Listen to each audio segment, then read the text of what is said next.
Rights వ్యవస్థాపక అధ్యక్షులు అన్న చిన్న యోసెఫ్ అన్న, అలాగే మన మన సంకటి మనోహర్ మహాజన్ గారు, మన ముస్లిం రైట్స్ నుండి జాతీయ అధ్యక్షులుగా ఉన్న ఇస్లాముద్దీన్ గారు, ముఖ్యంగా తెలంగాణ ఆంధ్ర నుండి, తెలంగాణ నుండి, అలాగే తమిళనాడు నుండి కొంతమంది, కేరళ నుండి ఒక ఇద్దరు ముగ్గురు, ఇలా దక్షిణాది రాష్ట్రాల నుండి వచ్చిన మిత్రులు, all India Christian board chairman తమ్ముడు జాన్ ఇక్కడ మాస్ కూడా చాలా పెద్ద ఎత్తున ఈ క్రైస్తవుల గురించి కొట్లాడుతున్నాడు. तो मित्रुलारा मोदी हटाओ देश बचाओ, मोदी हटाओ देश बचाओ, मोदी हटाओ मोदी हटाओ అని మనం ఎందుకు అంటున్నాం? ఇవాళ ఇది చాలా కీలకమైన విషయం. మోడీని గద్దెదించాలి, దళిత క్రైస్తవులకు ఎస్సీ హోదా, దళిత ముస్లింలకు ఎస్సీ హోదా సాధించాలి. అప్పుడే అసాధ్యమైతే తప్ప మోడీ గద్దెన్నంత వరకు ఇది సాధ్యం కాదనే విషయాన్ని దయచేసి క్రైస్తవ సోదరులు, ముస్లిం సోదరులు గమనించాలి. వాళ్ళ నేను ఎందుకు ఈ మాట మాట్లాడుతున్నానంటే, వాళ్ళ కాంగ్రెస్ పార్టీ 60 ఏళ్లుగా ఈ దేశాన్ని పరిపాలించి మోసం చేసిన పార్టీ ఏదైనా దళిత క్రైస్తవులకు, ముస్లింలకు ఉన్న పార్టీ ఏదైనా ఉందంటే అది కాంగ్రెస్ పార్టీ. కాంగ్రెస్ పార్టీ భూస్థాపితం అయిపోయింది. ఇక భవిష్యత్తులో కూడా కాంగ్రెస్ పార్టీని అధికారంలోకి రానియకుండా చేయడమే దళిత క్రైస్తవుల, ముస్లింల లక్ష్యంగా ఉండాలి. లేకపోతే మరొకసారి మోసం జరుగుతుంది ఈ దేశంలో దళిత క్రైస్తవ ముస్లింలకు. ఈ సందర్భంగా తెలియజేస్తా ఉన్నాను. ఎందుకంటున్నా ఈ మాట? ఎందుకు క్రైస్తవులు ఇవాళ ఇంతకాలం కాంగ్రెస్ ఓటేస్తే మిగిలింది ఏంటిది? ముస్లింలు క్రైస్తవులకు ఓటేస్తే, కాంగ్రెస్ ఓటేస్తే మిగిలింది ఏంటి? ఉన్న రిజర్వేషన్లు రద్దయినాయి. ఒకప్పుడు 1935 యాక్ట్ ప్రకారంగా మన అందరికి రిజర్వేషన్లు ఉండే, బీసీలకు ఉండే, మైనార్టీలకు ఉండే, ఓసీలకు ఉండే, మహిళలకు ఉండే, అన్ని వర్గాలకు ఉన్న రిజర్వేషన్లు ఎప్పుడు రద్దయినాయి? కాంగ్రెస్ ఎప్పుడైతే 1947లో స్వతంత్రం తెచ్చిందో అప్పుడు రద్దయినాయి. కేవలం ఎస్సీ ఎస్టీలకు మాత్రమే ఉన్నాయి. అందులో క్రైస్తవులకు లేవు, సిక్కులకు లేవు, బుద్ధిస్టులకు లేవు.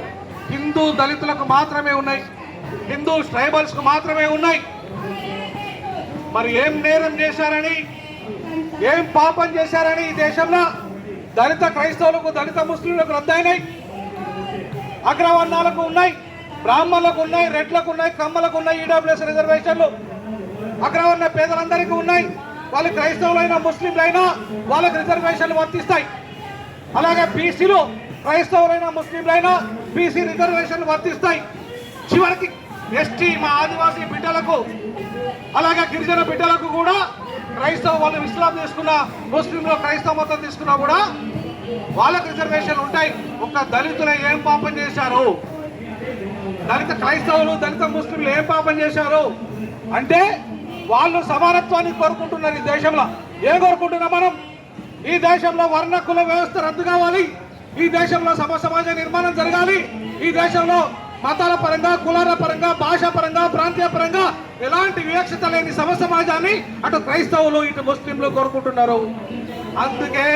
అందుకే ఆ రెండు మతాలను ఇవాళ ఈ దేశంలో నుండి వెళ్ళగొట్టాలని చెప్పి మోడీ కంకణం కట్టుకొని ఇలా విదేశీ మారకం, ఇలా విదేశీ ఏదైతే ఉందో FCRA బిల్లును తీసుకొచ్చి, మొన్న వక్ఫ్ బోర్డు బిల్లు తీసుకొచ్చి మొత్తం ముస్లింల ఆస్తులన్నీ కబ్జా చేసేసిండు, ముస్లింలందరినీ భయపెట్టిండు.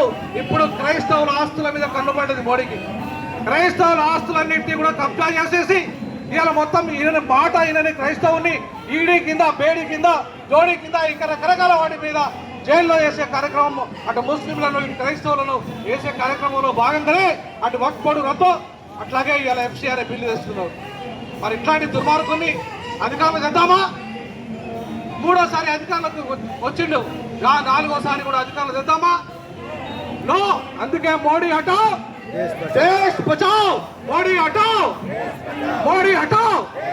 మరి అట్లాంటి కాంగ్రెస్ తెద్దామా? కాంగ్రెస్ కు హటాओ, దేశ్ బచాओ, కాంగ్రెస్ కు హటాओ, కాంగ్రెస్ కు హటాओ.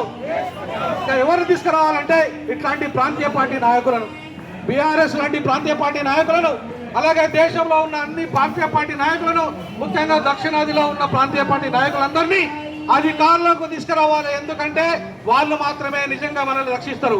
ఇవాళ అఫీషియల్ గా ఈ దేశంలో ముఖ్యంగా దక్షిణాదిలో మొట్టమొదటిసారిగా అఫీషియల్ గా జస్టిస్ కేజీ బాలకృష్ణ కమిటీకి ఇవాళ లేఖ ఇచ్చిన వాళ్ళు మన ఆర్ఎస్ ప్రవీణ్ కుమార్ గారు అధికారికంగా వచ్చి వాళ్ళ పార్టీ నుండి కేసీఆర్ గారు కేటీఆర్ గారి నేతృత్వంలో వారి సహకారంతో ప్రవీణ్ కుమార్ గారు వచ్చేసి అధికారికంగా ఇచ్చారు. ఈ సందర్భంగా చప్పట్లతో వారికి వెల్కమ్ చెప్తాం.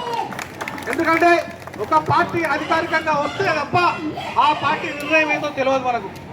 వాళ్ళ అధికారికంగా బీఆర్ఎస్ తెలియజేసినందుకు నేను ఈ ఢిల్లీ సాక్షిగా, ఢిల్లీ వేదిక సాక్షిగా చెప్తున్నాను, ధన్యవాదాలు బీఆర్ఎస్ కు.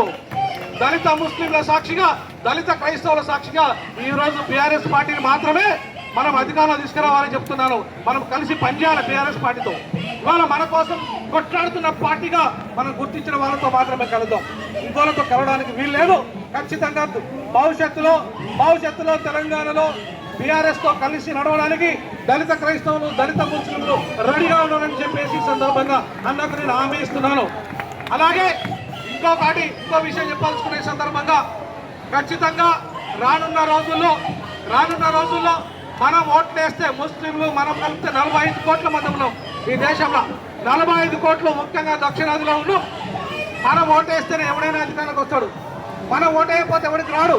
కాబట్టి మనకు సపోర్ట్ చేసిన వాళ్ళని మాత్రమే మనం తెచ్చుకోవాలి.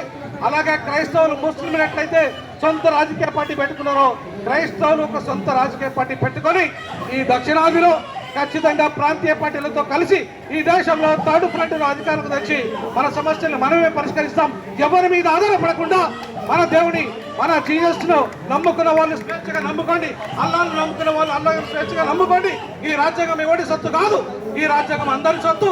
ఈ రాజ్యాంగం మత స్వేచ్ఛను అందరికి ఇచ్చినట్టే మనకిచ్చింది. కాబట్టి ఎవడు మన హక్కులను, మన మత స్వేచ్ఛను రద్దు చేసే అధికారం ఎవరికి లేదని చెప్పేసి తెలియజేస్తూ నాకు ఈ అవకాశం ఇచ్చినందుకు మన all India Christian rights protection కమిటీకి సభ్యుల కమిటీ నాయకత్వం అందరికీ కూడా పేరున మీకు యేసుక్రీస్తు శుభనామంలో జై జీసస్ చెప్తున్నాను, జై భీమ్ తెలియజేస్తున్నాను.